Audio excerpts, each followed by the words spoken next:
나는 침대에 누워 할머니의 일기장을 읽고 있었다.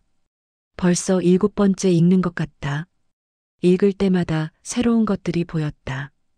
할머니의 손글씨 하나하나에서 그때의 감정이 느껴졌다. 1952년 9월 3일. 준호 오빠가 나에게 시를 써주었다. 영자야, 너의 미소는 봄날의 목련 같다. 나는 부끄러워서 아무 말도 못했다. 하지만 집에 와서 거울을 보며 웃어봤다. 내 미소가 정말 목련 같을까? 목련. 할머니는 목련을 좋아하셨다. 할머니 집 마당에도 목련나무가 있었다. 봄이 되면 하얀 꽃이 활짝 폈다. 할머니는 그 꽃을 오래오래 바라보시곤 했다. 그게 준호 오빠 때문이었구나. 나는 다음 페이지를 넘겼다. 1952년 10월 15일. 오늘 아버지가 나에게 말씀하셨다. 내 나이가 이제 17이다. 시집갈 준비를 해야 한다. 나는 깜짝 놀라서 아버지를 봤다. 아버지는 이미 누군가와 이야기를 하신 것 같았다. 박인수라는 청년이 있다. 우리 집안 팔촌이고 사범대학을 다니는 좋은 청년이다. 나는 아무 말도 할 수 없었다. 준호 오빠 이야기는 꺼낼 수도 없었다. 17. 할머니는 17살에 중매 이야기가 나왔고 18살에 결혼하셨다. 지금 생각하면 말도 안 되는 나이다. 나는 28인데도 아직 결혼 생각이 없는데 핸드폰이 울렸다. 엄마였다. 지은아, 아직 안 잤어? 아니요. 아직 안 잤어요. 요즘 계속 할머니 일기장 보는 거야? 네. 엄마가 한숨을 쉬었다. 그만 봐. 자꾸 그러면 마음만 아파. 엄마는 안 궁금해요? 준호 오빠가 누군지. 침묵이 흘렀다. 나는 기다렸다. 지은아. 네. 어머니는 좋은 분이셨어. 평생 가족을 위해 사셨고 우리한테 헌신하셨어. 그걸로 충분하지 않니? 근데 할머니한테도 할머니만의 삶이 있었잖아요. 그건 그렇지만 엄마의 목소리가 떨렸다. 만약에 어머니가 정말 다른 사람을 사랑했다면 우리는 뭐가 되는 거야? 어머니가 사랑하지 않는 사람의 자식이라는 거잖아. 나는 이불을 꼭 쥐었다. 엄마, 그게 아니라. 지은아, 제발 그만 파헤쳐. 죽은 사람 편히 쉬게 놔둬. 또? 전화가 끊어졌다. 나는 프리랜서지만 가끔 계약업체 사무실에 출근할 때가 있다. 오늘도 그런 날이었다. 점심을 먹으러 카페테리아에 갔다가 뜻밖의 사람을 만났다. 지은아? 돌아보니 재혁이었다. 내 전 남자친구. 오빠. 재혁은 여전히 똑같았다. 깔끔한 와이셔츠, 네이비 슬랙스, 각 잡힌 머리. 대기업 과장답게 단정했다. 밥 먹었어? 아직이요. 같이 먹을래? 나는 잠깐 망설였지만 고개를 끄덕였다. 우리는 카페테리아 구석 자리에 앉았다. 재혁은 카레라이스를 주문했고 나는 김치찌개를 주문했다. 할머니 장례식 때는 정말 미안했어. 조문만 하고 바로 가서. 아니에요. 와줘서 고마웠어요. 요즘 어떻게 지내? 그냥 그렇게 지내요. 재혁이 나를 빤히 쳐다봤다. 살 빠졌다. 밥 잘 먹고 다녀. 네. 거짓말이었다. 요즘 밥맛이 없어서 하루에 한 끼만 먹을 때가 많았다. 지은아. 네. 우리. 재혁이 입을 열었다가 닫았다. 뭔가 말하고 싶은 게 있는 것 같았다. 아니야. 됐어. 김치찌개가 나왔다. 나는 숟가락을 들었지만 목으로 넘어가지 않았다. 지은아, 솔직히 말할게. 재혁이 조심스럽게 말했다. 우리 부모님이 생각을 바꾸셨어. 나는 숟가락을 내려놓았다. 무슨 말이에요? 지은이 너랑 다시 만나도 된다고. 결혼해도 괜찮다고. 심장이 쿵 떨어지는 것 같았다. 3개월 전 재혁과 나는 헤어졌다. 5년을 사귀고 결혼 이야기까지 나왔지만 재혁 부모님이 강력하게 반대했다. 프리랜서는 안 된다. 불안정하다. 제대로 된 직장 다니는 여자를 만나라. 재혁은 부모님을 설득하려 했지만 결국 실패했다. 그리고 나는 결정했다. 재혁을 놓아주기로. 오빠가 부모님을 설득한 거예요? 아니, 부모님이 먼저 말씀하셨어. 왜요? 글쎄, 우리 엄마가 내 할머니 부고를 보시고 갑자기 마음이 바뀌셨대. 지은이가 할머니한테 효도 많이 한 걸 아시거든. 할머니, 또 할머니였다. 지은아, 우리 다시 시작하면 안 될까?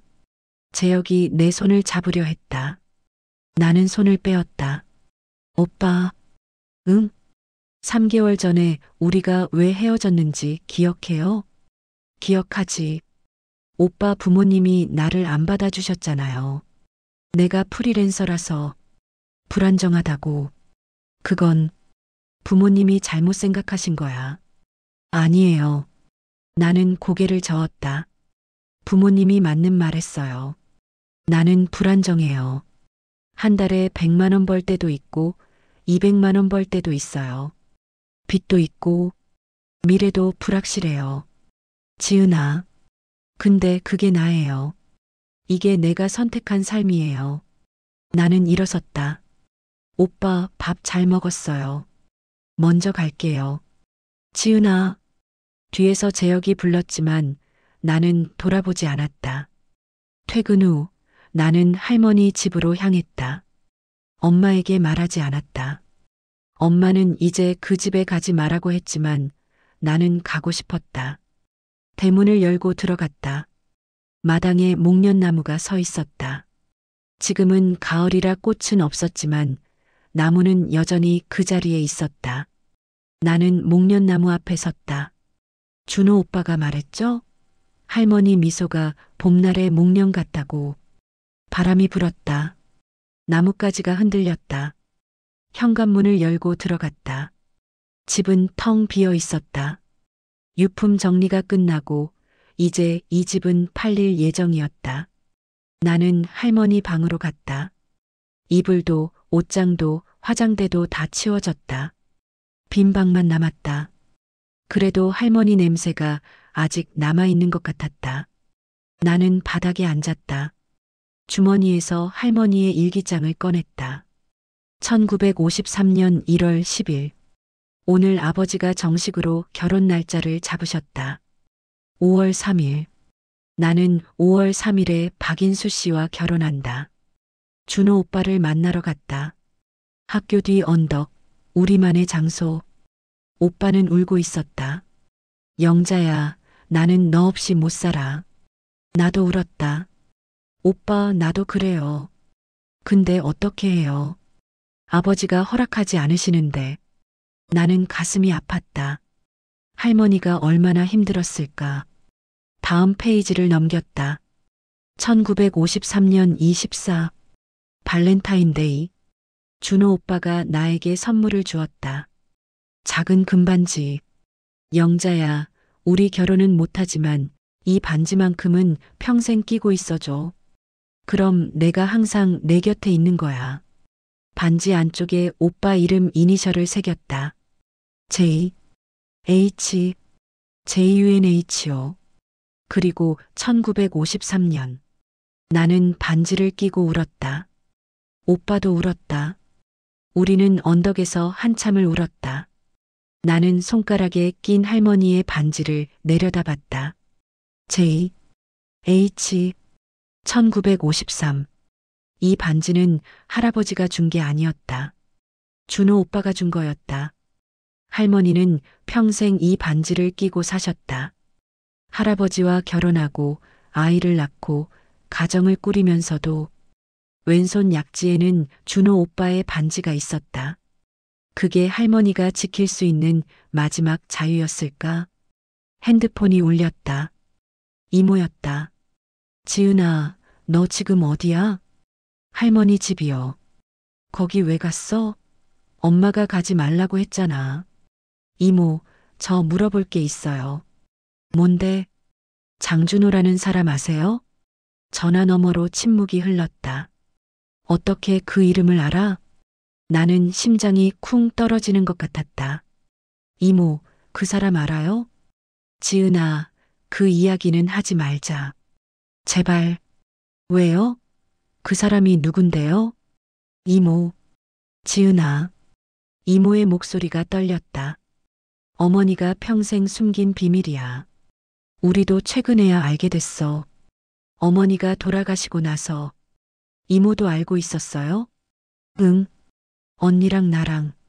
어머니 유품 정리하다가 편지를 발견했어. 무슨 편지요? 장준호라는 사람이 어머니한테 보낸 편지. 50년 전 편지. 그 편지에 뭐라고 쓰여 있었는데요? 나는 다급하게 물었다. 사랑한다고. 평생 잊지 못한다고. 그리고 미안하다고. 미안하다니요? 자기가 어머니를 지켜주지 못해서 미안하다고. 어머니를 강제로 다른 남자한테 보낸 것에 대해서 나는 숨이 막혔다. 이모, 그 사람 지금 어디 있어요? 몰라. 편지에는 주소가 없었어. 찾을 수 있을 것 같아요? 지은아. 이모의 목소리가 단호해졌다. 왜 찾으려고 하는데? 다 옛날 일이야. 그 사람도 이제 90살 가까이 됐을 거야. 찾아서 뭐하게? 할머니를 대신해서 만나고 싶어요. 할머니는 평생 그 사람을 못 잊으셨어요. 죽을 때까지 그 사람이 준 반지를 끼고 계셨고, 근데 한 번도 만나지 못하셨잖아요. 지은아, 그건 이모, 할머니 대신 내가 할게요. 그분한테 가서 말할게요. 할머니도 오빠를 평생 사랑했다고, 잊지 않았다고. 전화 너머로 이모의 흐느끼는 소리가 들렸다. 지은아, 너 정말. 이모, 도와주세요. 그 사람 어떻게 찾는지. 한참의 침묵 후 이모가 말했다. 편지 봉투에 발신인 이름이 적혀 있었어. 서울 성북동 장준호. 그게 다야. 성북동 장준호. 나는 핸드폰 메모장에 재빠르게 적었다. 고마워요, 이모. 지은아, 근데. 네. 언니한테는 말하지 마. 언니는 절대 반대할 거야. 알았어요. 통화를 끊고 나는 바로 포털 사이트를 켰다. 장준호 성북동. 검색 결과가 나왔다. 하지만 너무 많았다. 장준호라는 이름이 흔한 이름이었다. 나는 한숨을 쉬었다. 어떻게 찾지? 나는 동네 도서관에 갔다. 옛날 신문 자료를 찾기 위해서 할머니의 일기에 나온 정보를 정리해 봤다. 이름 장준호. 1953년 당시 할머니와 같은 고등학교. 할머니보다 나이가 많은 오빠라고 불렀으니까. 대학생이었을 가능성. 할머니 일기에 대학 시험 준비한다는 말이 있었음. 나는 1950년대 신문 기사를 뒤지기 시작했다.